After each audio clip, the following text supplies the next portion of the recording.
নমস্কার বন্ধুরা, সুপর্ণাস কিচেনের আরেকটি নতুন ভিডিওতে আপনাদের অনেক অনেক স্বাগত। আশা করি সকলে খুব ভালো আছেন। আজকে চলে এসেছি একটি স্বাস্থ্যকর হেলদি কেকের রেসিপি নিয়ে। চলুন দেরি না করে দেখে নেওয়া যাক। আজকে আমি বানাবো চকলেট কেক। তার জন্য এই মিক্সিং জারটা আমি নিয়ে নিয়েছি আর লাগছে একটা কাপ। এই মিক্সিং জারের মধ্যে আজকে কেকের ব্যাটারটা আমি রেডি করব। চলুন প্রথমে নিয়ে নিচ্ছি 1 কাপ দুধ, দিয়ে দিচ্ছি 1/4 কাপ রিফাইন্ড অয়েল, দিয়ে দিচ্ছি হাফ টিস্পুন ভ্যানিলা এসেন্স, আর লাগছে এখানে 1 কাপ চিনি। এখানে আমি গোটা চিনি ব্যবহার করেছি, যেহেতু মিক্সির মধ্যে ব্লেন্ড করে নেব তাই গুঁড়ো চিনি দিলাম না, আপনারা চাইলে দিতেই পারেন। এবার সবকটা উপকরণকে 1 মিনিটের জন্য ভালোভাবে ব্লেন্ড করে নিয়েছি। দেখুন কতটা স্মুথ পেস্ট রেডি হয়ে গেছে। এবার এর মধ্যে দিয়ে দিচ্ছি 2 কাপ আটা, আর দিচ্ছি এখানে 3 চামচ কোকো পাউডার। আপনারা কোকো পাউডারের পরিবর্তে চকলেট সিরাপও ব্যবহার করতে পারেন, সেক্ষেত্রে চকলেট সিরাপটা শেষে দেওয়ার চেষ্টা করবেন। আর দিচ্ছি স্বাদ মতো নুন। দিয়ে সবকটা উপকরণকে আবারও ভালোভাবে পেস্ট করে নেব। দেখুন এখানে আমার পেস্টটা অনেকটা টাইট হয়েছে, তাই এতে আমি আবারও কিছুটা দুধ দিয়ে ভালোভাবে একটা স্মুথ ব্যাটার রেডি করে নেব। দেখুন এখানে আমি 1 কাপ দুধ দিয়ে ব্যাটারটা একদম স্মুথ করে নিয়েছি। এখন কতটা ইজিভাবে ঘুরছে দেখুন। চলুন এর মধ্যে দিয়ে দিচ্ছি আমি এখানে টুটি ফুটি।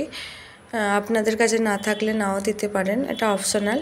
এর মধ্যে কিছুটা ময়দা আমি মাখিয়ে নিচ্ছি, যাতে টুটি ফুটিগুলো একদম কেকের তলায় না পড়ে যায়।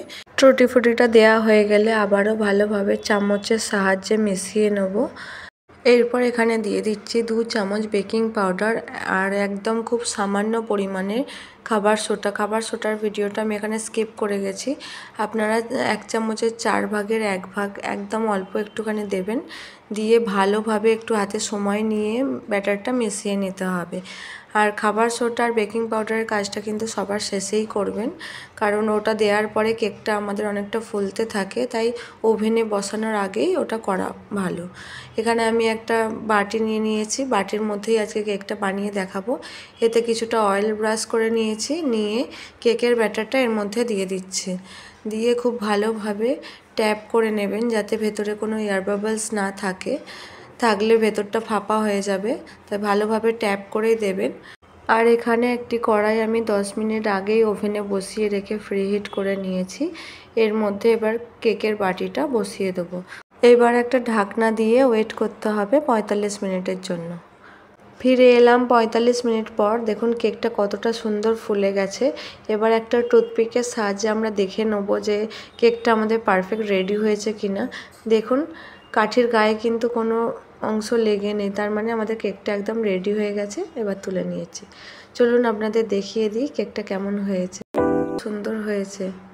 আশা করি আপনারা দেখেই বুঝতে পারছেন কেকটা কীরকম হয়েছে। আর সামনের শেপটা আমার জন্য একটু নষ্ট হয়ে গেছে, কারণ গরম অবস্থাতে আমি বের করেছি আপনাদেরকে দেখাবো বলে। আর চলুন কেটে দেখিয়ে দিই কেমন হয়েছে। আর রেসিপিটা কেমন লাগলো আমাকে জানাতে ভুলবেন না। ভালো লাগলে অবশ্যই লাইক, কমেন্ট, শেয়ার এবং চ্যানেলটি সাবস্ক্রাইব করে পাশে থাকার অনুরোধ রইল। ধন্যবাদ।